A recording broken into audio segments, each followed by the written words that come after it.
Welcome back, everyone. I'm here with Preston Dennett.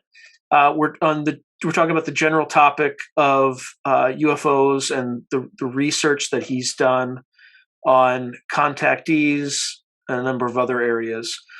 Today, we're going to talk a little bit about what the government may or may not know about this particular topic based on Preston's personal experience, particularly in the data that he's gathered from talking to contactees and other folks who have had various experiences. So, Preston, how much does the government know about all this stuff? I think this is just my assessment based on having, surveyed the literature, which is vast, and interviewed several hundred people, including, Navy officers and people who within the military-industrial complex. I think our government knows a lot more than most UFO researchers know, and probably most experiencers. I think they've got a very good handle on this. I think they know exactly what this is and have for a long time, since pre-Roswell, since like 1943, the Battle of LA. There was a wave of sightings over Los Angeles, which basically caused a blackout, and thousands of people saw this. You can see the photographs of this object hovering over Culver City. Searchlights are fixed on it, and it's never been explained. And there was a cover-up enacted. We now have documentation proving that this did happen. And according to some of the researchers who've really dug in on this, there is documentation saying we shot these things down during that incident. 2 craft were recovered pre-Roswell. And I've written a bunch of books on this subject, and a number of them were about various states: UFOs over California, New York, Arizona, Nevada, New Mexico, and Colorado. And all of them, every single one of them, had crash retrieval incidents. Our government knows what this is. They know it's extraterrestrial. They've known for a very long time. And there are reports that this is hoaxes, hallucinations, or misperceptions, which is what they put forth to the public, is 100% disingenuous. They absolutely know what this is. And that's based on not only whistleblower reports, but documentation, full-on declassified government documents, some of which are controversial, but some of which appear to be 100% genuine. This Citizens Against UFO Secrecy cause sued the NSA to get documents released on this. And it went to, trial. And the judge said, no, I'm not releasing this. This would damage the intelligence agency's ability to deal with this subject. And the documents that were released were 20 pages, completely blacked out, every single word. So why would the NSA be? Because the NSA generally deals with communications and things like that. Like, are you saying that there's some possibility that the NSA intercepted communications between these devices, or? I think this is probably one of the priorities, as near as I can tell, between many intelligence agencies, which are largely compartmentalized. Right. So each of them is sort of approaching it from their own angle: the FBI, the CIA, the NSA, Air Force, the Navy. A lot of this leads back to the Navy, who seems to be one of the early ones who did a lot of research on this. But they all seem to be very interested in it, and we have evidence of this from documents from all these intelligence agencies, that they take this subject very seriously and have for a very long time. Let me just tell you one story of a gentleman I interviewed by the name of Mel Hansen, who was involved in a really famous incident at Malmstrom Air Force Base in March of 1967. This is quite well known in the UFO community, in which some 20 nuclear-tipped intercontinental ballistic missiles were basically shut down when UFOs showed up one evening, and all these missiles went offline. And these are separate systems. They're not connected to each other. And the gentleman I interviewed was a first-hand witness. Michael Sala, I think Captain Sala was the first guy, Robert Sala, I'm sorry, to basically talk about this. And he was there at the time. He didn't see this himself. Now there's been a number of other witnesses, and the gentleman I interviewed saw this on TV. Thought, well, I guess I can talk now, because he was told not to talk, that he would lose his job. But he's quite elderly. All the people involved with him have since passed away, and he wanted to do his part for disclosure. And he said he was at Malmstrom doing security maintenance or on one of these missile sites, and he was topside. His crew was, he was the chief of the crew, and his crew was down below, just making sure everything was right when one of these objects showed up. And he said he couldn't really tell you the shape of it because it was quite a dark night, but it blocked out the stars. It was a couple of 100 feet directly over this missile, and it went offline. And he says almost as soon as it went offline, it went back online with the fail-safe of the diesel generator, which put it right back online. And he said moments later, it went offline again, and it went back on with battery power. And then that went offline. And he's, of course, reporting this to the base itself, which is, many miles away, because these are all quite widely spaced apart. Right. And they're like, stay in your Jeep, don't go out there, don't look at this thing, just stay there, and we'll come and get you. We're sending people over right now. And he, of course, did go outside and look at this thing. And everyone was freaking out, of course, and it moved off. The security people came, shipped him back to base, and he was given a very stern debriefing not to talk about this. You didn't see anything. Don't even talk about it with your friends. It didn't happen. And there's documentation of this, though no mention of the actual UFO, but about the missiles going offline, which Right. they gave their explanation for it. But it's a very well-documented case, which shows how interested these objects are in nuclear bases. This is the sort of thing that has happened in numerous nuclear bases, and shows that our government is taking this very seriously, and they know what it is. This is ETs, and in that case, they were sending a message about the dangers of nuclear power. And I can only imagine from a military standpoint how the suits, the high-ranking guys. Oh, it's terrifying, right? Yeah. I mean, like, even it almost doesn't even matter how it happened. The fact that the nuclear systems were compromised is explosive enough that they wouldn't want the Soviets to learn about that. Like regardless of the cause, right? The cause is important, but the reason they'd want to keep it quiet is that there's something out there that has the capability to render us impotent, right? Yeah, from a military standpoint, it has to be considered a threat, even though it's clearly not, because they did not destroy them. They did not harm the missiles. They leave, that could have gone. That could have gone really wrong, right? Like if they really wanted, had real malintent, they could have just detonated the things. Yeah, it's very clear, and I think this is something pretty much all researchers agree upon, that whatever we're dealing with, whether you believe its origins being extraterrestrial or what have you, it's extremely technologically advanced. We're dealing with a technology that's very clear among experiencers and researchers alike. I think that's the one thing that people agree upon. And real quick, Jim and Coral Lorenzen were pioneering researchers and formed the first UFO citizens group, APRO, the Aerial Phenomena Research Organization. Really, real pioneers in this field, were collecting reports and doing field investigations, saw this pattern of them hovering over anything technological. And so they would see a factory being built or a new airbase, and they would go there, and they said, we know sightings are going to come over this dam that's being built.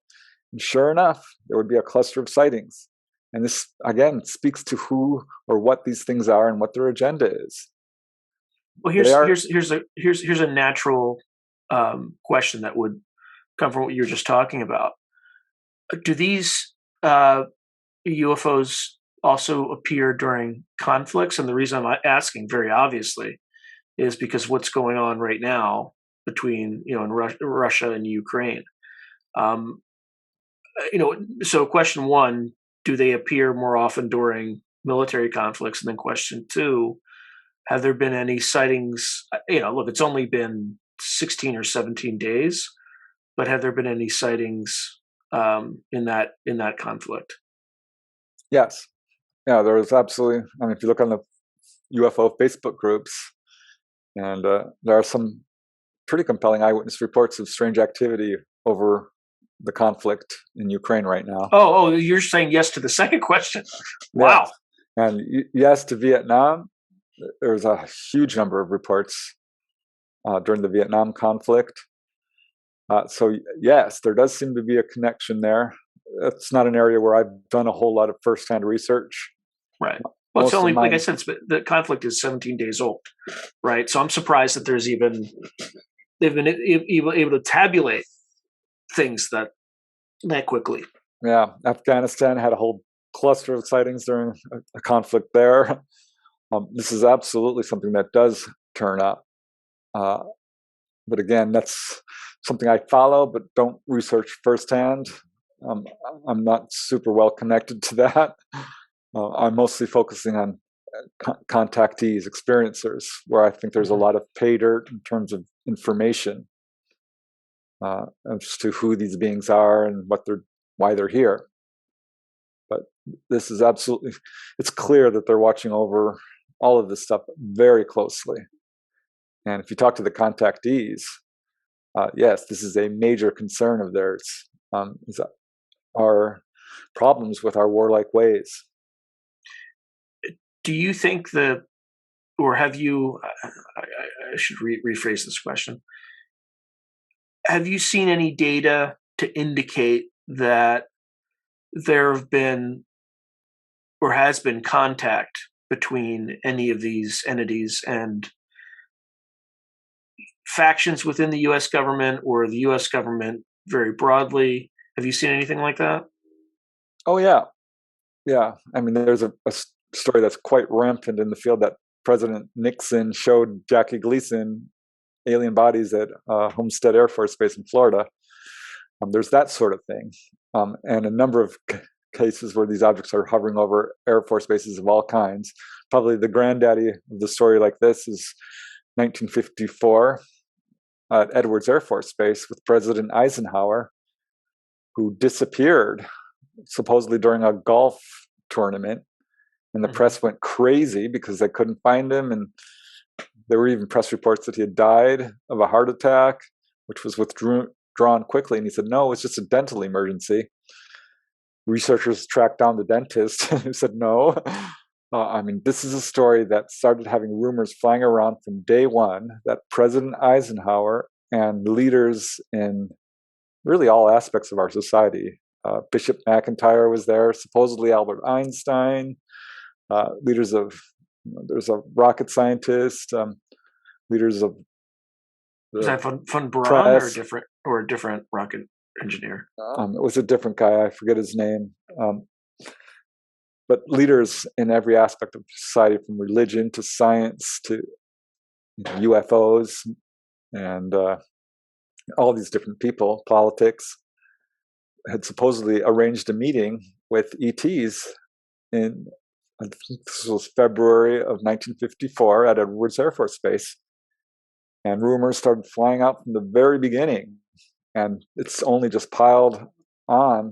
And it's been fairly well authenticated. And most researchers who have looked into it believe there's something to this, even skeptical ones, because there are testimony coming from, people who are fairly well known and have good resumes, who have come forth and said, yes, this happened.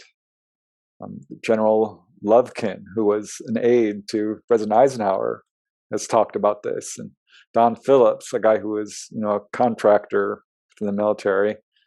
And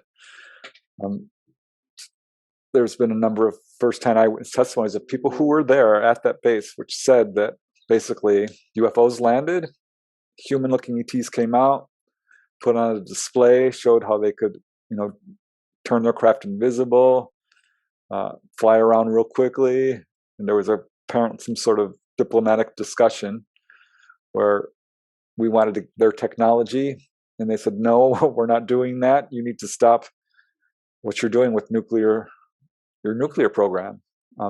It's very dangerous, and you've got to stop doing it. And we did not want to do that. And they wanted to educate us spiritually, and they wanted us to disclose, and we did not want to do that, fearing, repercussions with society, business, and religion, and so forth. So it was basically a standoff, ultimately, where they wanted our technology, we wanted technology, and they refused to give it. So I don't know how well authenticated something like this can be based on just pure eyewitness testimony, but the more research that's done into it seems to verify that something like this did occur and is not a one-off, that probably occurred in other countries. There's cases like this at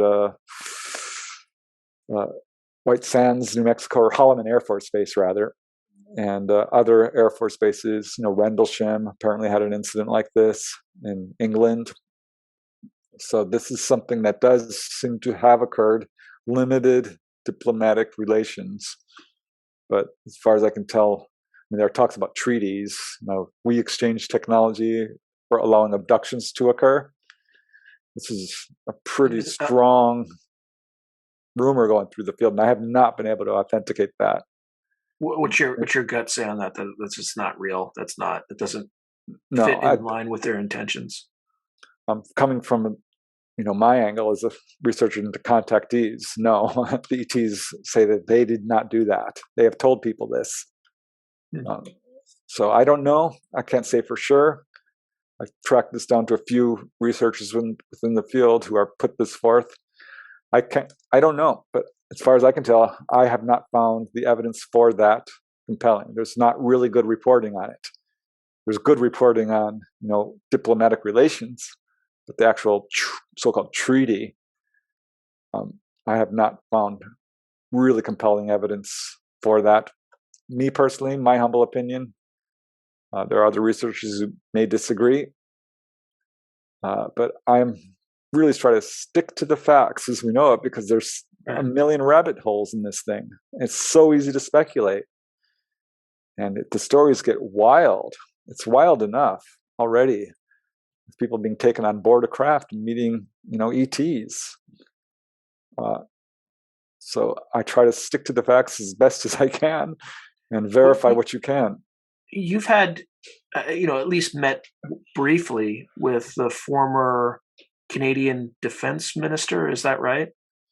Yes, Paul Hellyer, and what an honor that is, because this is the highest ranking official, as far as I know, to really come forth in a very vocal way, saying that ETs are real, they are ETs, we have the craft, there's multiple species, and so forth. And I met him not long before he passed away at a conference where he was speaking, and approached his table and bought some of his books. And I can tell you he's a very kind man, very sincere. It was just a brief conversation, but I wanted to hear it from his own mouth. And he's absolutely insisting that this is a real phenomenon. And to hear someone like him saying this and putting his reputation on the line. He's not the only one. There's Senator Reid from Nevada. Yep. And now we have all kinds of senators and representatives. And President Jimmy Carter said he saw one, and he talked about it. And Ronald Reagan did too, not publicly, but he did tell a reporter, and once he realized what he was saying, he clammed up pretty quick. But President Reagan also talked about, he made 3 very public statements about the possibility of a, quote, alien threat. So this is something that's seriously discussed. I mean, Governor Fife Symington initially denied the Phoenix Lights and later came out. Now he's a pastry chef and retired, but says he was a witness and it was not human. What he saw was, he believes, extraterrestrial technology. So there are a lot of people who are very highly placed within government or within military. General MacArthur talked about it.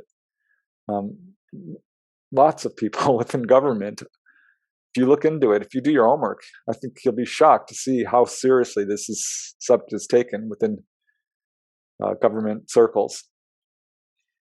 And then why would the government be so keen on discrediting, disinforming, or discouraging people from reporting these sightings and incidents? Yeah, well, I think first of all, we have to say when we say government, we have to be really careful, because I think most people within government are probably absolutely open to this and wanting to disclose it, but are, presidents and senators and representatives and governors are not necessarily the ones who are behind the cover-up, but may be in the loop to some degree. Ultimately, it appears to be the military-industrial complex who's behind this, and often termed the shadow government, or we don't know precisely who's doing this, but it's the highest ranking in the militaries, which seems to be behind this cover-up. And I think there's multiple reasons for it, and it's really a matter of speculation. But as near as I can tell, the main reason is, one, this was a policy that was adopted from the very beginning, when we were trying to determine what exactly this was. And the fact that this was something that could abduct people, could shut down our nuclear missiles, could travel our skies with impunity, and there was nothing we could do to stop them, was perceived as a threat. And so this was something that was kept secret. And that was a policy they adopted early on and have stuck to. So it's sort of just, they've painted themselves into that corner.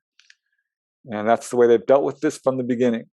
And I think another reason is, ultimately we have this technology. That's what the stories, this is what the evidence is showing us, I should say. And so this is a very, very sensitive subject, and it comes down to power and greed and money and control. And I think that's the driving force behind this cover-up, is the fact that we do have an oil-based economy, that we do make millions upon billions of dollars off of, the pharmaceutical industry, off of the insurance industry, off of the oil industry, fossil fuels.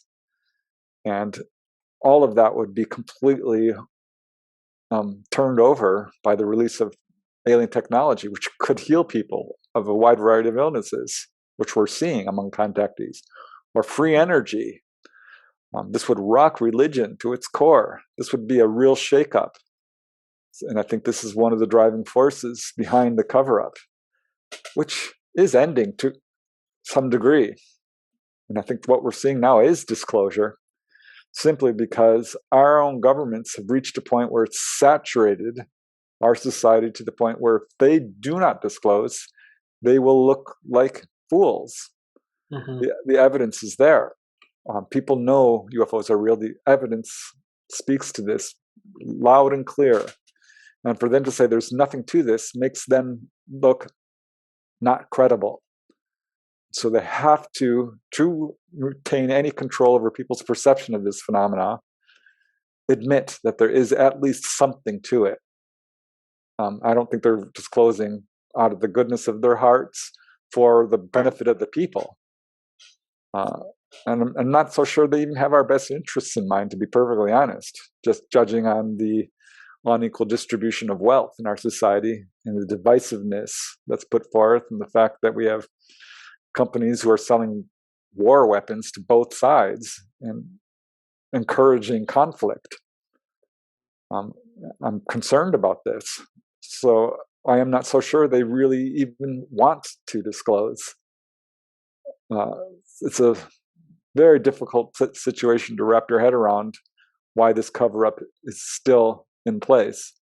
Because it seems to me it would be to everyone's benefit to throw our best minds at this, to approach this from a public, open, transparent angle and solve this issue. But that's not what we're seeing. So for whatever reason, there is a cover-up. I think it ultimately does come down to greed, power, and corruption, and money. Now, have you ever been approached by anyone in government to silence you or to trick you into, in order to discredit you? I can't say for sure, but certainly there has been some weird stuff that's happened, and I know I'm not alone with this, because there are UFO researchers who have found out that they are surveilled and do have massive files in intelligence agencies. And that happened to Jim and Coral Lorenzen. They were infiltrated by the CIA. They caught them at it. And I have had some weird stuff happen. I've had a lot of phone problems, to the point where it's clicking and there's voices and static. And I mean, I can't say for sure whether I've been bugged, but I know UFO researchers who were in a position to research that and found out that, yes, they did in fact have bugs on their phones. So I suspect, yes. I had a lot of problems with mail early on. We talked about this before the show, where a lot of my manuscripts, I was sending articles out to magazines and newspapers and journals and books to publishers. Invariably, more often than not, would come back opened, blatantly ripped open. And that was disturbing to me. I'm like, that's almost not even surreptitious, right? They want you to know that they were going through your mail. Yeah, that's the message. Whoever was doing it, right? And this was not an open mailbox. I lived in a secure building with a locked mailbox. So somewhere along the lines, it was being intercepted. And I've still had problems with this. I just ordered my new book from Amazon. It never reached me, and it was sent back by some mysterious party. Amazon contacted me, like, "Oh, thank you for returning your book." I'm like, I didn't return it. It ended up in Kentucky somewhere. I've never had that happen. And so, I mean, just weird stuff like this. And I'll be speaking at a convention, and a guy in a suit shows up with a tie and his slick back hair and mirrored sunglasses and kind of grinning at me. And he's just, I mean, if he's CIA, I don't know or not, but he certainly wants to give that impression. And he stands out like a sore thumb, and so kind of looking at me like, "What's your latest case? What are you working on now?" And I'm like, "Oh, I'm very open with my research. I publish everything I can as soon as I can. So I have nothing to hide, and I will tell them to a certain degree." But when they sit down in the audience and start standing up and what's the word? Debunking or heckling. That's the word I'm looking for. I remember I was talking about, this wave of sightings over Topanga, where cars were being chased down the road by these objects. And they were landing, and people were being taken on board, and 20, 30 people were witnesses to one event on one night. And he stands up and is telling me, "Oh, this is weather phenomena." And people were looking at him like, "Are you out of your mind?" And I just started going down the list very calmly. I'm like, why this isn't, ball lightning. But he was seriously trying to, discredit me.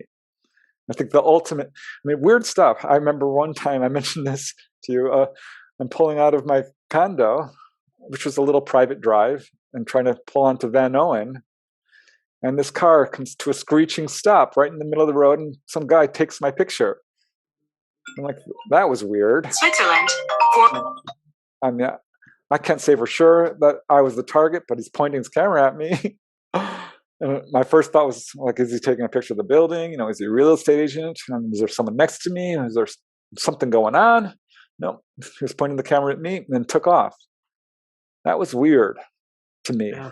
And the ultimate incident of this kind was right in the middle of the Topanga Canyon UFO wave. I'm a brand new researcher. This is like 92, 93. I just really started buckling in.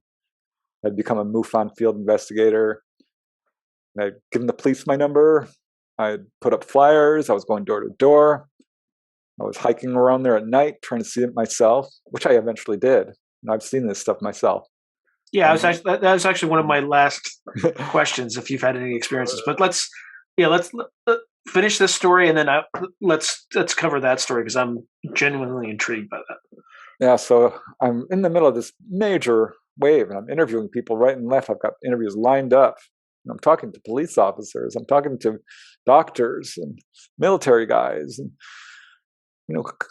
good witnesses, trained observers, and of course, I even interviewed a homeless guy who was a multiple, a witness to a multiple witness case, and he lived there behind the local store in the creek. So I get this call. My phone number was out there on the flyers, and this guy calls me. He's like, "Are you Preston Dennett?" And I said, "Yes." And he says, "Are you the Preston Dennett who's doing the UFO research?" And I said, "Yes." "Who am I speaking with?" And I can't remember if he gave me his name or not. I believe he did. I don't remember what it was, because this was actually really shocking to me in my first incident of this kind. And mind you, I'm gung-ho. I was ready to die for this subject.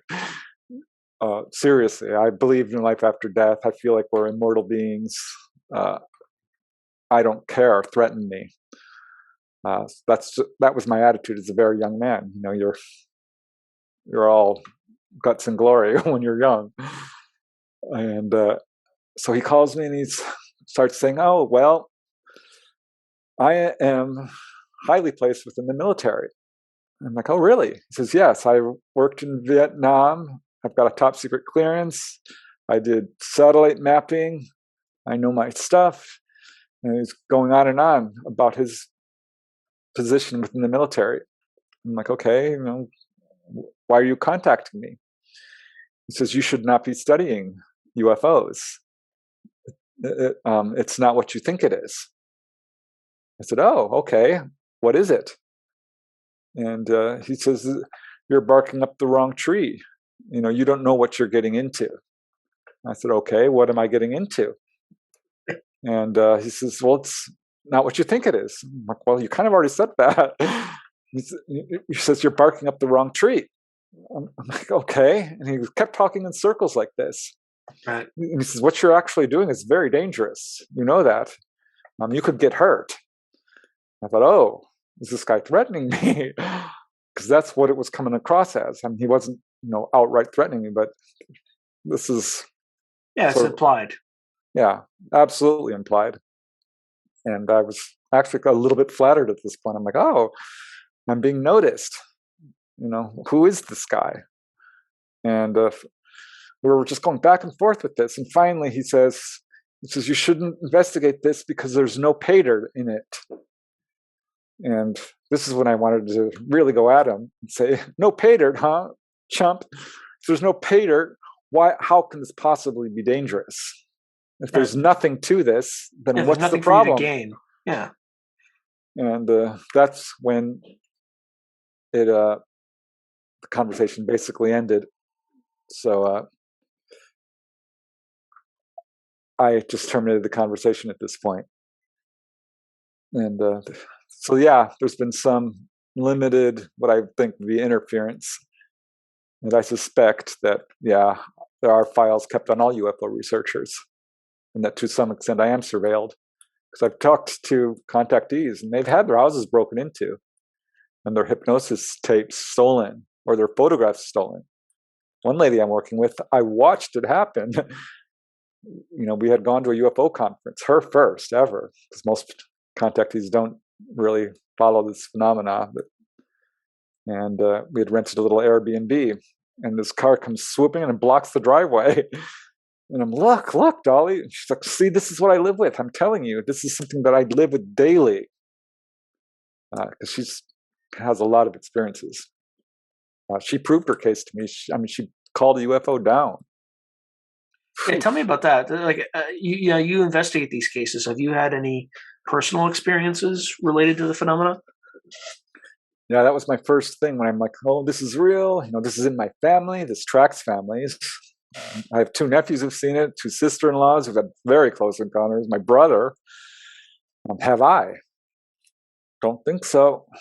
I looked throughout my childhood. I'm like, well, I need to see this stuff because, talking to these people is all well and good, but I am not going to believe it until I see it, because there's such a thing as belief and there's knowledge, and knowledge Yeah, really, yeah, you can believe in something, but to know something is much more powerful because you've personally experienced it. yeah, yeah. And that's the only pathway to true knowledge is experience, period.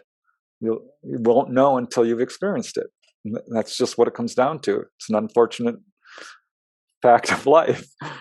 Uh, and so I wanted to experience this, and I did, because I was out there at night in these fields looking when people were reporting it. I did start seeing anomalous lights. And as someone who came into this field as a skeptic and became even more skeptical, just because something's darting around up there, I'm like, that's a light. And yeah, it's not conventional and it's not obeying the laws, but how can I say this is alien? I can't. But then one evening, during this time, actually 1992, during this wave, I was driving home through Woodland Hills late at night after talking to my brother and sister-in-law, who were helping me through all this because it was emotionally taxing on me, and had just left their house. This was late July of 1992 when I saw what I thought was a bird swooping towards my car. And I thought, well, maybe that's a firecracker because it's glowing, whatever this is, and it's small. But it wasn't a firecracker, it was an orb, a glowing orb about the size of a golf ball, or maybe a tennis ball, in between the two. Swoops down from 300 feet above me at the right and stops in front of my windshield. And when you see something like this, your brain starts working overtime to identify it. And I'm thinking, reflection, there's got to be a reflection, even though it clearly wasn't, because you're moving your head and you can see. And it moves back and forth in front of my windshield, as close as I am to the computer now. Just a soft orange-white orb, yellow-white, and hard edges, and a sense of intelligence to it, just the way it was moving. I mean, it stopped right in front of my face and then darts upward. And that was it. That's what I would always tell people was my first sighting of about a dozen, I should say, and much more dramatic moving forward. But that was the first, and I would always end the story there until someone said, well, what happened next? I mean, didn't you turn around and tell your brother-in-law or your brother and your sister-in-law? I'm like, no, I didn't. And I should have. And in fact, I actually completely forgot about it. It left my mind, which I would interview people who'd talk about this. Like, yeah, I saw a UFO, and then we didn't talk about it. And in fact, I forgot about it. Like, how could you possibly forget a saucer landing in the road in front of you? Well, I get it now. There's an amnesia aspect to this that they will impose on you. I think this is what's going on. So that happened to me. I think I had missing time. I honestly do. But it took me a long time to come to that. But that was a big year for me. I had another sighting with my brother and sister-in-law at Critter Lake later that year, where an object appeared, and we blinked at it with this huge flashlight, and it blinked back at us intelligently. And then later I joined the group CSETI that year, which is the Center for the Study of Extraterrestrial Intelligence, founded by Dr. Stephen Greer, who's quite prominent in this field. And we would call down anomalous lights, late at night. And I wasn't sure. And my real, oh gosh, I am connected to this phenomenon now, happened when I had interviewed this lady, a contactee, who was having full-on contact real quick. Was full-on abductee, being taken on board, being shown alien babies, half human, half alien, and just crazy stuff. Like, I don't know if I can believe this woman. I'm sure she believes it, which I always hate it when people say that. I'm like, oh, I think you believe it. But that's where I was at. I'm like, this is a lot to wrap my head around. And I'm transcribing her interview, how she described aliens that had come around her bed, and she jumped up and kicked one, and apparently broke its neck. I'm like, oh gosh, could this possibly be true? And that's when I got a very strong, irresistible impulse to go onto the roof of my condo. which I couldn't resist. And before I knew what was happening, I was on the roof, which is closed to the public. You're not allowed to go up there. And I'm a good boy. I don't. And I've been up there just to check it out. But I don't go up there. You're not supposed to. And I do wear glasses for driving. I grabbed my glasses for whatever reason, because I'm slightly nearsighted. And I was up there maybe 10, 20 seconds, not long, thinking, what am I doing up here? When a light appeared across the street, and it was a big oval, maybe 10 feet across, orange, white light, kind of fiery looking. And it blasted me with a message. And I can tell you, I've never had anything like that before. And it was really shocking to have something communicate to you mentally. And it said basically, "Hi, it's us. We're Wendy's ETs." That's not her real name. I'll just call her Wendy. It's us. You don't believe? We're real. Watch this. And it wasn't in words. It was a concept, which hit me hard and was very understandable.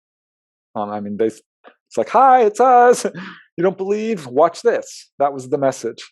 And this darn thing was right above the apartment building across the way there, 200 feet away, over the little LA River in a parking lot, right over the apartment building on the opposite side of the LA River. And starts darting around like this, back and forth, back and forth, back and forth, back and forth, getting lower and lower and lower until it's below the tree level and in front of the apartment building. And then winks out. It was maybe 10, 20 seconds. But I'm like, oh, okay. I got it. I believe. I called Wendy up. I'm like, "Oh my God, you wouldn't believe this. They came. And she's like, I told you. And she ended up, I'm like, "I want to see them again. Can you call them down?" She said, "Okay." She says, "I'm in telepathic contact with them." And she did. I couldn't believe it. And I brought my sister-in-law and my nephew and her. And we pulled off the freeway in Pasadena. And she says, "They said they'd come here on this hill. We have to climb to the top of this hill and they'll show up." And I went up there with her, and my sister-in-law and nephew fell behind us a couple hundred yards. We reached the top of this hill, and she screams, grabs me by the shoulders, and spins me around, and there's this object. And this time it's 50 feet away, and it's as big as a house. And it's a perfect sphere, and it's covered with golden lights. It's the most beautiful thing I've ever seen. I can't even describe it. It's so beautiful. It's large, 20 feet off the ground, 50 feet away. Not a saucer, like a sphere. A sphere covered with golden light. Lots of little golden lights. And I can't say it was metallic looking because the lights were so bright. Mm-hmm. But it was perfectly silent. And it hovered there in place. And we are just I had a camera. Didn't think of it. When you see something like this, you cannot tear your eyes away from it. It's jaw-dropping. And I watched, and it slowly started to move, very, 2-3 miles an hour, moved up to 10, then 20, and then whoosh, it was gone behind this mountain, leaving a tracer of light. What year was this? Was this 92 or is it? That was 94. 94. I believe, yeah. So, that was probably one of my best sightings, but not my only one. I've had a half dozen really good sightings, probably a dozen anomalous lights, but that one was so close up. I didn't get any messages or anything, but that made me realize, like, there is something to this, and I know I'm connected. I mean, I've had contactees call me, cold call, right? This guy calls me from England. He says, "Are you Preston Dennett?" I'm like, "Yes." He says, "Well, I don't know you. You don't know me. But I had a contact with Gray's the other morning, and they said, you need to call Preston Dennett." I'm like, "You're kidding me." He's like, "No, that's what they told me. I didn't know who you are, but they said I need to talk to you." I had interviewed another guy, and while I was on the phone with him, a UFO showed up. He didn't know, but another family in another room, another family member of his, saw this object land on the street in front of their house while he was on the phone with me. Once asked the lady to go on TV, and she called me back later. ETs came, they said, "We don't want you to go on television." So they are watching people very closely, and I think are aware of me. Why didn't they want you to go on television? They didn't want her to go on television because they didn't want people to know about them at that point or about her experiences. And often that's how it turns out. But at some point, often they will say, we want you to talk about this. We want you to, write a book. We want you to speak about it. So there's sort of an enigma there a little bit. But yeah, on some level, I'm not going to call myself a contactee because I don't have. Well, I guess on some level, I kind of have to. If I've had missing time, shoot, I don't know. I don't know what to tell you, but yeah.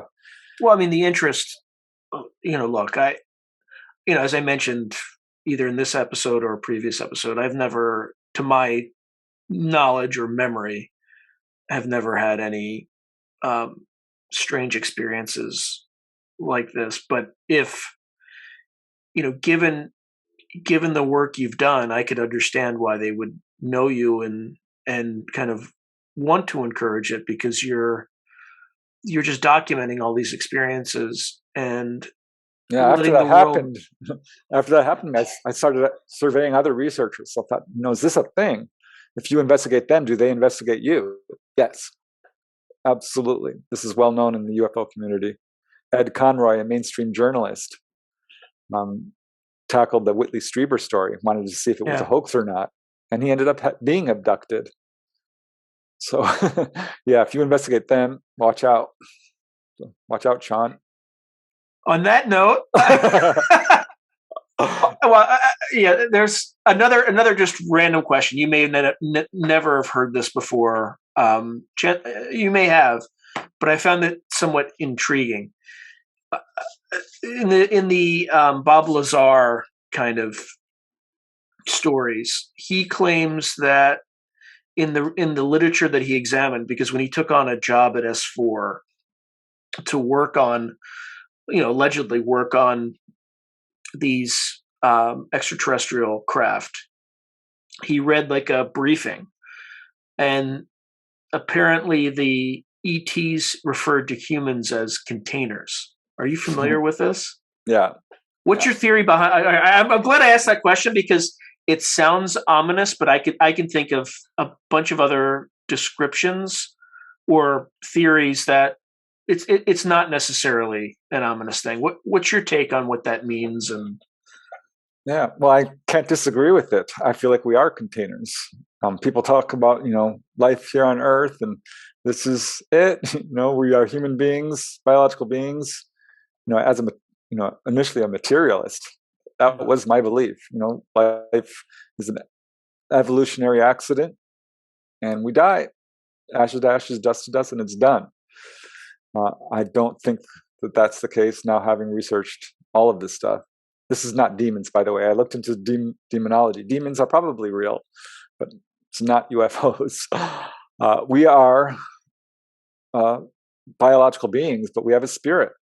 Mm-hmm. And if you look into the research of OBEs and NDEs and mediumship and ghosts and so forth, it's pretty clear there is life after death, and our bodies are containers, and we come here to incarnate and come to Earth to have experience and learn certain things that you cannot learn in the higher dimensions. So I think that, it's an accurate description of what we are as human beings. We are wearing flesh suits. We are, having meat suits, right? Yeah, we're filling containers. People talk about astral projection. Like, I'm going out of my body to the other side, and I can talk about this with authority because I like to dive into this. When I do ghost research, I want to see the ghost myself. I'm like, what, OBEs are real and you can do this? Yes, you can. That's another show, but yeah, that's definitely a whole other show, and that's a show that I definitely want to do with you. I don't know if stay just for the audience. Stay tuned. Probably not today. And I batch these, Preston, so like a lot of these will be aired. Probably not next week. One of them will probably air next week, and then they'll air the week after next. But what I would say is that in terms of astral projection, it's actually the reverse. We're projecting down here from our true home, which is the other side, and that we are immortal beings. and we all have past lives and a dream body, a soul, an astral body, call it what you will. But that's the true world. That's where we come from. And this is a pale reflection of it. It's like Plato's cave, right? Exactly. Yeah. I'm telling you, I've written all these books. I've done this for my own sanity to find out what this is. So I don't know. I don't have all the answers by any means. Please don't believe me. Look into this yourself. Mm-hmm. You'll be amazed. But yeah, my books are available on Amazon. I do have a website. If you just Google my name, it'll take you there. So if you want to learn more, I've got excerpts for all my books. I've got a YouTube channel. I'm on Twitter and Facebook. All these links will be below. If someone wanted to start reading your books, what's the first book that they should look at? Oh, you're going to make me pick between all my babies, huh? All right. Let me be more specific. Something that is more of a survey type introduction to the literature. So where can they start from, like the highest level down before they get into all the? Because I imagine when you started writing, you started at a very high level, and then as you wrote more books, the material would get much more narrow. I'm guessing. I don't know if that's the case. Well, yeah, I've written quite a bit on this subject and the paranormal. For a beginner, I would suggest a book I wrote for children, but it's really, I didn't dumb it down by any means, but it's been very well received, which is Aliens and UFOs, which gives an overview of the subject. But most people, I think, would probably enjoy.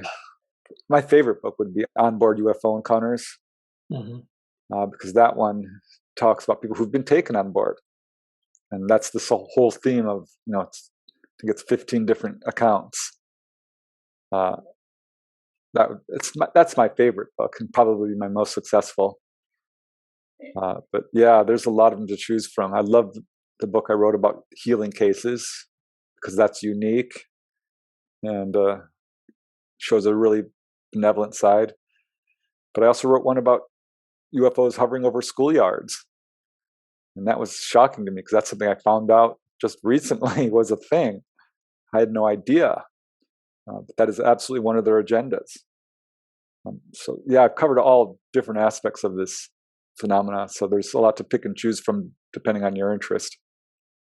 All right. Well, Preston, I appreciate the time. I spent a lot of hours together today, and I thought the material is very fascinating. And you answered some questions that I didn't even realize that there were good answers to. So I appreciate it, and I hope and people should definitely check out Preston's site. Like it's like these interviews on steroids. Like there's just a ton of information, very detailed imagery, and you should definitely check it out.